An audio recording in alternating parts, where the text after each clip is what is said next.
సాతాను కూడా చెవిలో ఊదుతాడు, మా ప్రార్థనలు ఏమైనాయి, లేదా దేవుడు ఆలకించలేదా, దేవుడు గొప్పవాడు కదా, లేని వాటిని ఉన్నట్లుగా పిలిచే దేవుడు కదా, మృతులను సజీవులుగా పిలిచే దేవుడు కదా, మా అక్క విషయంలో మా అమ్మ విషయంలో ఎందుకు ఇట్లా జరిగిందని కొంత బాధను బట్టి అనిపించే అవకాశం ఉండొచ్చు. కానీ దయచేసి జాగ్రత్త. అపవాదికి చోటు ఇవ్వకుడు, దేవుని స్తుతించుడు. జీవన్ మరణములు తన వర్షంలో ఉన్నాయి. ప్రసంగి గ్రంథం 3వ అధ్యాయం 2వ వచనం. ప్రసంగి గ్రంథం 3వ అధ్యాయం 2వ వచనం. మొదట చూస్తే ప్రతి దానికి సమయం కలదు, ఆకాశం క్రింద ప్రతి ప్రయత్నమునకు సమయం కలదు. 2వ వచనంలో పుట్టుటకు, చచ్చుటకు, నాటుటకు, నాటబడిన దాన్ని పెరికి వేయుటకు, ఇలా ప్రతి దానికి కూడా సమయము కలదు.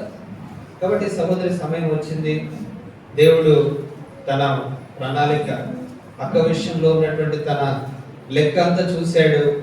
అయిపోయింది, బిడ్డ వచ్చేసి. యేసు ప్రభువారు ఈ భూమిని ఎప్పుడు విడిచిపెట్టాడు, లేదా తన పని ఎప్పుడు ముగించబడింది? 33.5 సంవత్సరాలు. యేసు ప్రభువారి వయసు ఇక్కడ ఈ భూమి మీద భౌతికంగా 33.5 సంవత్సరాలే. కానీ యోహాను సువార్త 17:4 ఏం చెప్పాడు ప్రభువారు? దయచేసి చూడండి. యోహాను సువార్త 17:4. సిలువ వేయబడడానికి కొద్దిగా ముందుగా ప్రభు ఇచ్చినటువంటి సాక్ష్యం. యోహాను సువార్త 17:4. చేయుటకు నీవు నాకు ఇచ్చిన పని నేను సంపూర్ణంగా నెరవేర్చి భూమి మీద నేను మహిమపరిచితిని, ఇదిగో సమాప్తం. సిలువలో అంతవరకే దేవుడు అనుమతించింది. 33.5 సంవత్సరాలు. సహోదరి కొంచెం ఎక్కువ నాకు తెలుసు. తను దేవుడితో ఏం మాట్లాడుకుందో, ఏ లెక్క అప్పగించిందో, we hope she is alright in the sight of God.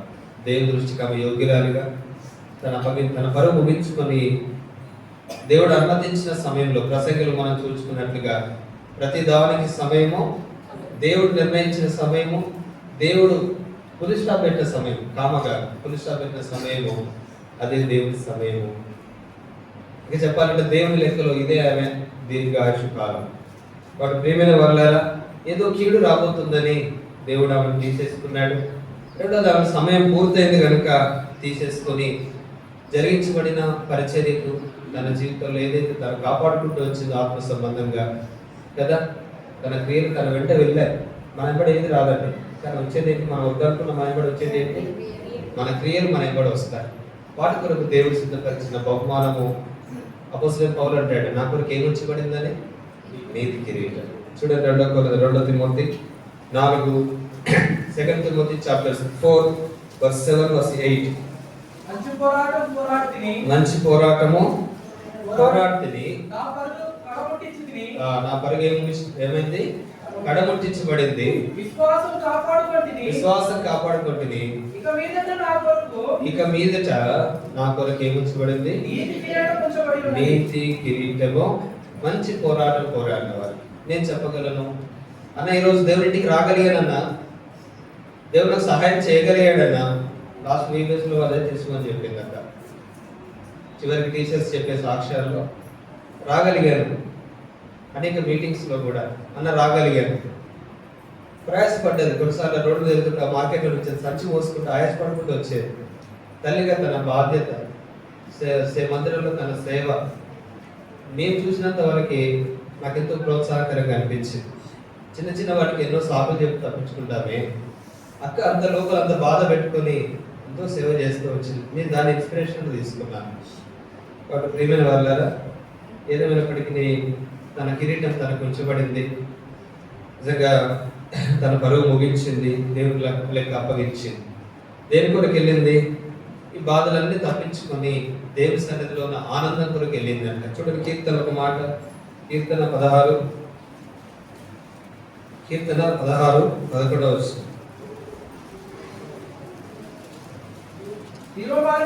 నీవు నాకు తెలియజేసదవో నీ సన్నిధిని సంపూర్ణ సంతోషం కలదు.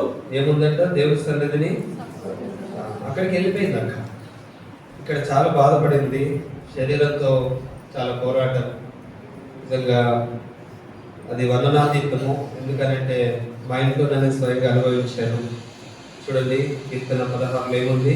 11వ వచనంలో, జీవ మార్గమును నీవు నాకు తెలియజేసేదవు, నీ సన్నిధిని సంపూర్ణ సంతోషము, నీ కుడి చేతిలో నిత్య సుఖములు.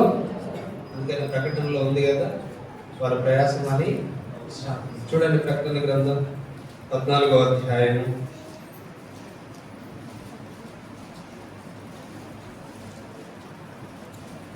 13వ వచనం. అంతటా ఇప్పటి నుండి ప్రభువునందు మృతులు రాయమని పరలోకం నుండి ఒక స్వరం చెప్పగా, నిజమే, వారు తమ ప్రయాసములు మాని విశ్రాంతి పొందుదురు, ఆత్మ విశ్రాంతిలో ప్రవేశించి. ఏమంటే ఈ బాధపడుకుని ఇక్కడే ఉండడం కోరుకుందామా? మనకు వద్దు అనిపిస్తుంది, కానీ వదిలిపెట్టుకోలేదు. దేవుడి సమయం వచ్చింది, తీసుకెళ్ళిపోయాడు. దేవుడు అనుమతించిన దానికి వద్దనాను. తను మీ విశ్రాంతిలో ఉంది కదా. సో అంతమే లేని రాజ్యంలో పిల్లకాలం ప్రభుత్వం కూడా ఉండి నిజంగా తిరిగి మళ్ళా రానయింది. ఒకవేళ అప్పటి వరకు సజీవులుగా మనం ఉంటే వాళ్ళు వస్తారు, మనం కదా కలుసుకుంటారు. అప్పటికి మృతులు ఉంటారు కదా, వాళ్ళు మొదట లేస్తారు, వారితో కలిసి ప్రభువుని ఎదుర్కొంటారు. మొదటి దశలోనికలో మనం ఆ మాట చూస్తాం. కాబట్టి ఇంతకుముందు ఆరంభంలో అనుకున్నట్టుగా ఇది ఒక ప్రయాణం. నేను వెడలిపోయి క్రీస్తుతో కూడా ఉండేటువంటి ప్రయాణం ఇక్కడ ముగించబడుతుంది, అక్కడ ఆరంభించబడుతుంది. కాబట్టి ప్రియమైనటువంటి వాళ్ళ మరి కొంత భౌతిక ఎడబాటు ఉన్నప్పటికీ తిరిగి మరలా మనము దేవుని సన్నిధిలో అందరం కలుసుకుంటాము. నిత్య విశ్రాంతిలో మనం అందరం కూడా ఉండబోతున్నాం. కాబట్టి అక్కడ ఆ పౌరసత్వం చూడండి, 2 కొరింథీ 5:8 ఆ పౌరసత్వం కొరకై మనము నిజంగా పిలువబడతాం. 2 కొరింథీ 5:8